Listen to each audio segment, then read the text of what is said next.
नमस्कार। मध्य प्रदेश के मुख्यमंत्री मोहन यादव के ऊपर जिस तरह से तमाम तरह के आरोप लगे और लग रहे हैं कि उन्होंने जिस तरह बेतहाशा संपत्ति बढ़ाई, उनके परिवार ने जिस तरह से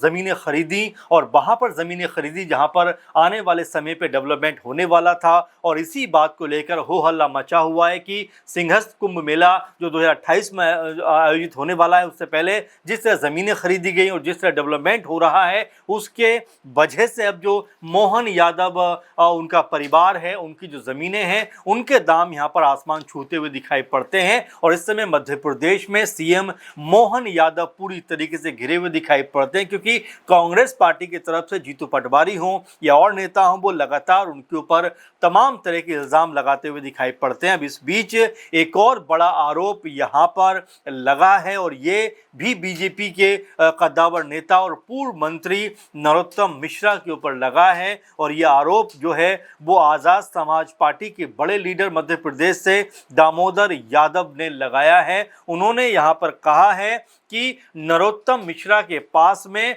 मोहन यादव से भी 10 गुना ज़्यादा संपत्ति है। और इस तरह का बड़ा आरोप लगाते हुए उन्होंने कहा कि नरोत्तम मिश्रा ने डबरा के नवग्रह मंदिर में 10,000 करोड़ की संपत्ति पर कब्जा कर लिया है। आपको बता दें कि ये खबरें भी लगातार चल रही हैं मध्य प्रदेश में कि जब दतिया के ऊपर उपचुनाव होगा तो उस उपचुनाव में दामोदर सिंह यादव जो हैं, ये आज़ाद समाज पार्टी से चुनाव लड़ते हुए दिखाई पड़ेंगे। और वहीं नरोत्तम मिश्रा को लेकर भी बात चल रही है कि दतिया चुनाव में वो यहाँ से उपचुनाव लड़ते हुए दिखाई पड़ेंगे, क्योंकि यहाँ के जो विधायक जिन्होंने नरोत्तम मिश्रा को हराया था, उनको तमाम चीज़ों को जो इलीगल देखते हुए, उनके जो हलफनामा था उसमें तमाम चीज़ों की कमी देखते हुए, तमाम क्राइम के मुद्दे छुपाए जाने की वजह से, यानी कि कई तरह के मामलों की वजह से उनकी जो विधायकी है उसको रद्द कर दिया गया। और यहाँ पर अब उपचुनाव होने वाला है, और इस उपचुनाव में लगातार जो नरोत्तम मिश्रा हैं उनके चुनाव लड़ने की बात कही जा रही है। और इसी वजह से यहाँ पर अब दामोदर सिंह यादव जो आज़ाद समाज पार्टी के नेता हैं, बड़े लीडर के तौर पर देखे जाते हैं, क्योंकि वो आज़ाद समाज पार्टी में एक मजबूत कह सकते हैं कि नेता की हैसियत रखते हैं। आपको बता दें कि राष्ट्रीय कोर कमेटी में दामोदर यादव की एंट्री हुई है, और वो एक अहम ओहदे पर वहाँ पर नजर आते हैं। यानी कि अगर देखा जाए तो आज़ाद समाज पार्टी की जो राष्ट्रीय कोर कमेटी है उसमें सिर्फ गिने चुने लोग शामिल है, और यहाँ पर दामोदर सिंह यादव को उस कमेटी में शामिल किया गया। यानी कि मतलब साफ है कि उनका जो ओहदा है वो आज़ाद समाज पार्टी में कितना मजबूत दिखाई पड़ता है। लेकिन जिस तरीके से अब वो नरोत्तम मिश्रा के खिलाफ हल्ला बोल करते हुए दिखाई पड़ रहे हैं और ये कहते हुए नजर आते हैं कि नरोत्तम मिश्रा, जिनके पास में सीएम मोहन यादव से भी 10 गुना ज़्यादा जो है संपत्ति है, और यहाँ तक कहते हुए नजर आते हैं कि नरोत्तम मिश्रा ने डबरा के नवग्रह मंदिर में 10,000 करोड़ की संपत्ति पर कब्जा किया। और इस तरह का बड़ा आरोप लगाते हुए कहीं ना कहीं नरोत्तम मिश्रा को वो सवालों के घेरे में खड़ा कर देते हैं कि नरोत्तम मिश्रा जब गृह मंत्री थे और तमाम मजबूत ओहदों पे काम किया, उसके बाद में लगातार उनको लेकर जो अब बात हो रही है कि क्या जो आरोप लगे हैं क्या वो सही आरोप हैं, क्या वो कोई पलटवार भी इसके ऊपर करते हुए दिखाई पड़ेंगे। क्योंकि दामोदर सिंह यादव ने जिस तरह से बड़ा खुलासा किया है, जिस तरह से बड़ा इल्ज़ाम लगाया है, उसके बाद मध्य प्रदेश में एक अलग तरह का माहौल बनता हुआ दिखाई पड़ता है। आपको बता दें कि इतना ही नहीं बल्कि दामोदर सिंह यादव ये कहते हुए नजर आते हैं कि नरोत्तम मिश्रा इस समय ना विधायक है ना सांसद हैं, लेकिन उसके बावजूद भी सरकारी जो भी संपत्ति है या जो भी सरकारी ओहदे हैं उसका गलत इस्तेमाल उठाते हुए दिखाई पड़ते हैं। वो तो यहाँ तक कहते हैं कि नरोत्तम मिश्रा जो हैं वो सरकारी कार्यक्रमों में मुख्य अतिथि बनकर पहुँच रहे हैं, और जिस तरह से वो लगातार उनकी जो नज़र आते हैं सरकारी कार्यक्रमों में, तो उसको लेकर भी यहाँ पर दामोदर सिंह यादव कहते हैं कि इस तरह से उनका सरकारी कार्यक्रमों में शामिल होना और मुख्य अतिथि बनकर जाना वो कहीं से भी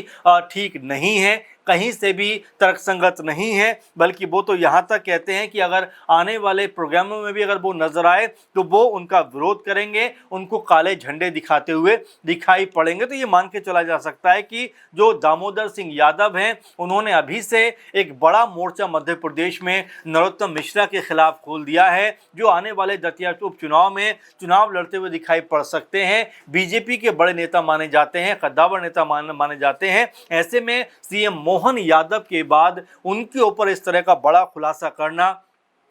क्या उनको भी कहीं ना कहीं कानूनी शिकंजे में दामोदर सिंह यादव जो है लाना चाहते हैं और ये बताना चाहते हैं कि उनकी भी जांच यहाँ पर होनी चाहिए। और ये तमाम जो पहलू इस पूरे मामले के निकलकर सामने आते हैं उसमें अब जो मोहन यादव के बाद में जो नरोत्तम मिश्रा हैं इनके ऊपर तमाम तरह के सवाल खड़े होते हुए दिखाई पड़ते हैं, क्योंकि उज्जैन में जिस तरह की ज़मीनें खरीदी गई और जिस तरह से वहाँ पर डेवलपमेंट अब हो रहा है उसको लेकर तो ये कहा जा सकता है कि क्या मोहन यादव जो जब मुख्यमंत्री नहीं थे उससे पहले ही ज़मीन के बारे में और इस पूरे प्लान के बारे में उनको पता था, इसीलिए उनके मुख्यमंत्री बनने के बाद उनके परिवार ने बेतहाशा ज़मीनें यहाँ पर खरीदी, बेतहाशा यहाँ पर इन्वेस्टमेंट किया और बेतहाशा जो उनकी ज़मीनें हैं उनके दाम यहाँ पर बढ़ते हुए दिखाई पड़े। और यही वजह है बारंबार निकलकर सामने आती है कि जिस तरह से इस पूरे मामले में सीएम मोहन यादव की भूमिका है, तो कई लोग ये कहते हुए नजर आते हैं कि जब ये लगभग कंफर्म होता हुआ दिखाई पड़ रहा है तो ऐसे में उनको अपने पद को छोड़ देना चाहिए। हालांकि इसको लेकर तमाम बयानबाजियां भी हो रही हैं। अखिलेश यादव कहते हैं कि बिल्कुल भी ऐसा नहीं होना चाहिए, क्योंकि उनका परिवार जो है वो रियल एस्टेट के बिजनेस में रहा है, तो जाहिर बात है कि अगर इस तरह ज़मीनें खरीदी गई हैं तो ये बिजनेस का मामला है, राजनीति से इसका कोई लेना देना नहीं है। वहीं जो इस मामले को लेकर जो AIM के अध्यक्ष हैं असदुद्दीन ओवैसी वो कहते हुए नजर आते हैं कि जो अखिलेश यादव हैं मुस्लिमों पर कभी नहीं बोलते, उनके ऊपर जो भी अत्याचार होता है कभी अपना मुंह नहीं खोलते, लेकिन बीजेपी के मुख्यमंत्री के ऊपर अगर ऐसे आरोप लगे हैं तो तुरंत बयानबाजी करते हुए नजर आते हैं। OP राजभर भी इसको लेकर अपना मोर्चा खोलते हुए दिखाई पड़ते हैं कि अखिलेश यादव जिस तरह से ये बात कह रहे हैं तो क्या उनका भी वहाँ पर इन्वेस्टमेंट तो नहीं है, क्योंकि भरत यादव उनकी ही पार्टी के जो नेता हैं उनके दामाद बताए जाते हैं। तो ऐसे में कई तरह के नाम इस पूरे के पूरे मामले में अब निकल कर सामने आ रहे हैं। अब जब जांच इस पूरे मसले की होगी, जब कहीं ना कहीं इस मामले को देखा जाएगा, छानबीन होगी, तब कहा जा सकता है कि कौन इसके लिए जिम्मेदार है। लेकिन फिलहाल तो ये पूरा मामला जो है अब दामोदर सिंह यादव एक अलग इसका रुख दिखाते हुए यहाँ पे नजर आते हैं। और जिस तरह से इस पूरे मामले में उन्होंने नरोत्तम मिश्रा के नाम की एंट्री की है उससे तो यही लगता है कि क्या बीजेपी के बड़े नेताओं के ऊपर अब जो आरोप लगने का सिलसिला है क्या ये इसी तरह से जारी रहेगा, क्योंकि अभी नरोत्तम मिश्रा के ऊपर दामोदर सिंह जो यादव हैं ये कहते हैं कि कम से कम 10,000 करोड़ की संपत्ति तो इन्होंने सिर्फ नवग्रह मंदिर के आसपास कब्जा की हुई है। तो आप जरा सोचिए कि किस लेवल पे जो है जमीनों को पे कब्जा करने का और संपत्ति बनाने का ये मामला है, ये लगातार अब चर्चाओं का विषय बनता चला जा रहा है। और जो आरोप अब दामोदर सिंह यादव ने लगाए हैं उसके ऊपर क्या बीजेपी की तरफ से कोई बड़ा पलटवार होता हुआ दिखाई पड़ेगा, क्या बीजेपी के नेता इसके ऊपर अपना बयान जारी करते हुए दिखाई पड़ेंगे। और अब जबकि दतिया चुनाव आने वाले दिनों में होने वाला है, उससे पहले ही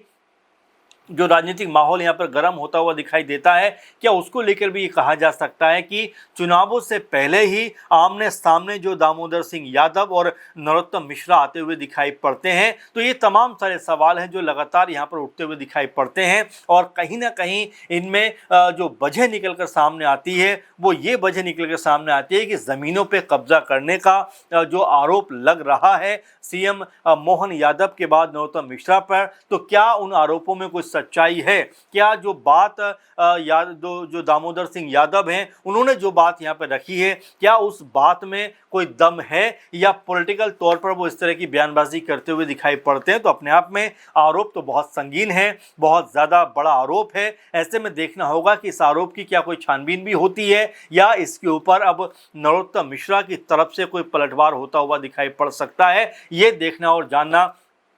बेहद दिलचस्प रहने वाला है, क्योंकि मध्य प्रदेश में अब एक तरीके से माहौल जो है वो बीजेपी नेताओं के खिलाफ बनता हुआ दिखाई पड़ता है। पहले सीएम मोहन यादव और अब नरोत्तम मिश्रा का नाम निकल कर सामने आना, क्या वाकई में बीजेपी के बड़े नेताओं की तरफ ये इशारा हो रहा है कि उन्होंने बड़े लेवल पर गबन घोटाला किया है, बड़े लेवल पर ज़मीनें कब्जा की हैं और बड़े लेवल पर अकूत संपत्ति जमा की है। और जो आरोप यहाँ पर दामोदर सिंह यादव ने लगाया है, देखना ये होगा कि बीजेपी की तरफ से इस पूरे मसले के ऊपर क्या सफाई पेश की जाती है और नरोत्तम मिश्रा इस पूरे मामले के ऊपर क्या कहते हुए नजर आते हैं। फिलहाल के प्रोग्राम में बस इतना ही। आप लगातार अपने सुझाव, अपने कमेंट ज़रूर देते रहिए और प्रोग्राम को आप इसी तरह से देखते रहिए और इसको शेयर करना भी मत भूलिए। फिलहाल के कार्यक्रम में बस इतना ही। अगले प्रोग्राम में फिर आपसे मुलाकात होगी। नमस्कार।